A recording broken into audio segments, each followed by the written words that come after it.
आपने लोगों को गर्मी से बचने के लिए एसी, कूलर या ठंडा पानी इस्तेमाल करते हुए देखा होगा, लेकिन क्या आपने कभी सुना है आखिर भगवान को भी गर्मी से बचाया जाता है? जी हाँ, उज्जैन के महाकालेश्वर मंदिर में ऐसा ही कुछ होता है, जहां बाबा महाकाल को ठंडक देने के लिए एक नहीं बल्कि 11 नदियों का जल लगातार उन पर चढ़ाया जाता है। आखिर क्या है ये रहस्यमय परंपरा और क्यों हर साल सिर्फ गर्मियों में ही इसे किया जाता है? चलिए जानते हैं। नमस्कार, मैं हूँ संजना और आप देख रहे हैं श्री दिशा भक्ति। आज हम आपको महाकाल मंदिर की एक ऐसी परंपरा के बारे में बताने वाले हैं जिसे जानकर आप भी हैरान हो जाएंगे। तो चलिए अब इस अनोखी परंपरा को थोड़ा डिटेल में समझते हैं। जैसे ही गर्मी का मौसम शुरू होता है, वैसे ही उज्जैन के महाकालेश्वर मंदिर में भगवान की सेवा का तरीका भी पूरी तरह बदल जाता है। जहां एक तरफ हम लोग गर्मी से बचने के लिए ठंडी चीजें ढूंढते हैं, वहीं मंदिर में भी बाबा महाकाल को ठंडक देने के लिए खास इंतजाम किए जाते हैं। अब आप सोच रहे होंगे कि आखिर भगवान को ठंडक देने की जरूरत क्यों पड़ती है?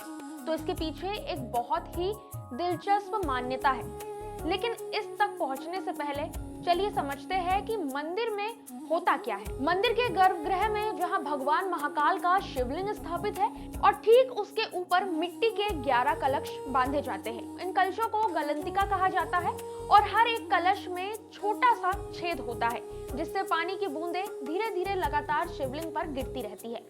यानी ये कोई एक बार का अभिषेक नहीं, बल्कि पूरा दिन चलने वाला एक कंटिन्यूअस प्रोसेस है, जो सुबह से लेकर शाम तक बिना रुके चलती रहती है। सुबह जैसे ही भस्म आरती खत्म होती है, उसी समय से ये जलधारा शुरू हो जाती है और फिर शाम की आरती तक यानी लगभग पूरे दिन भगवान महाकाल के ऊपर ठंडे जल की बूंदें गिरती रहती है।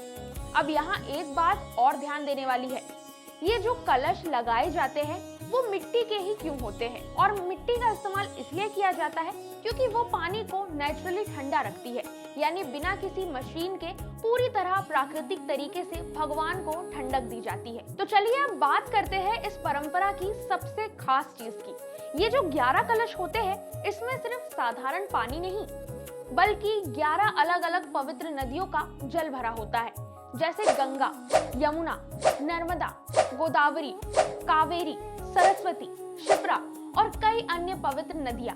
यानी एक तरह से पूरे भारत की पवित्र नदियों का संगम एक साथ भगवान महाकाल को अर्पित किया जाता है। और यही वजह है कि इस जल अभिषेक का महत्व और भी ज्यादा बढ़ जाता है, क्योंकि इसमें सिर्फ जल नहीं बल्कि श्रद्धा, आस्था और पूरे देश की भावना जुड़ी होती है। अब आप सोच रहे होंगे कि आखिर ये परंपरा सिर्फ गर्मियों में ही क्यों की जाती है? तो चलिए अब इसके पीछे की कहानी समझते हैं। पौराणिक मान्यता के अनुसार जब समुद्र मंथन हुआ था, तब एक बहुत ही खतरनाक विष निकला था, जिसे हलाहल कहा जाता है। इस विष से पूरे संसार को खतरा था और तब भगवान शिव ने इसे पी लिया था ताकि दुनिया को बचाया जा सके। लेकिन उस विष की वजह से भगवान शिव के शरीर में बहुत ही अधिक गर्मी पैदा हो गई और यही कारण माना जाता है कि गर्मियों के मौसम में उन्हें विशेष रूप से शीतलता देने की जरूरत होती है। इसी मान्यता के चलते हर साल वैशाख महीने की शुरुआत से लेकर ज्येष्ठ महीने की पूर्णिमा तक यानी लगभग 2 महीने तक ये जलधारा लगातार बहती रहती है।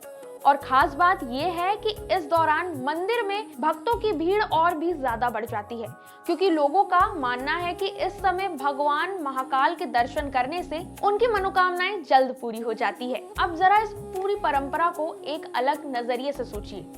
जहां एक तरफ हम भगवान को पूजते हैं, वहीं दूसरी तरफ हम उनकी सेवा भी करते हैं, जैसे वो हमारे अपने हो।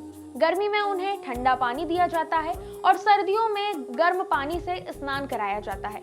यानी भगवान को सिर्फ एक मूर्ति नहीं बल्कि एक जीवंत रूप में देखा जाता है, जिनकी देखभाल भी उसी तरह की जाती है। और शायद यही वजह है कि महाकाल का दरबार बाकी सभी जगहों से अलग और खास माना जाता है। यहाँ सिर्फ पूजा नहीं होती, यहाँ एक रिश्ता बनता है भक्त और भगवान के बीच। तो जब भी आप उज्जैन जाए और इस जलधारा को अपनी आंखों से देखें, तो आपको सिर्फ एक परंपरा ही नहीं बल्कि आस्था की एक अलग ही गहराई महसूस होगी, क्योंकि यहाँ हर बूंद पानी में सिर्फ ठंडक नहीं बल्कि भक्ति बहती है। तो आपने देखा कि कैसे उज्जैन के महाकाल मंदिर में भगवान को अपने परिवार के सदस्य की तरह माना जाता है, उनकी देखभाल की जाती है और मौसम के अनुसार उनकी सेवा भी बदलती रहती है। सच में ये कोई परंपरा नहीं, बल्कि आस्था और भावनाओं की एक खूबसूरत मिसाल है। अगर आपको भी ये जानकारी पसंद आई हो तो वीडियो को लाइक करें और चैनल को सब्सक्राइब करना बिल्कुल भी ना भूलें। जय श्री महाकाल।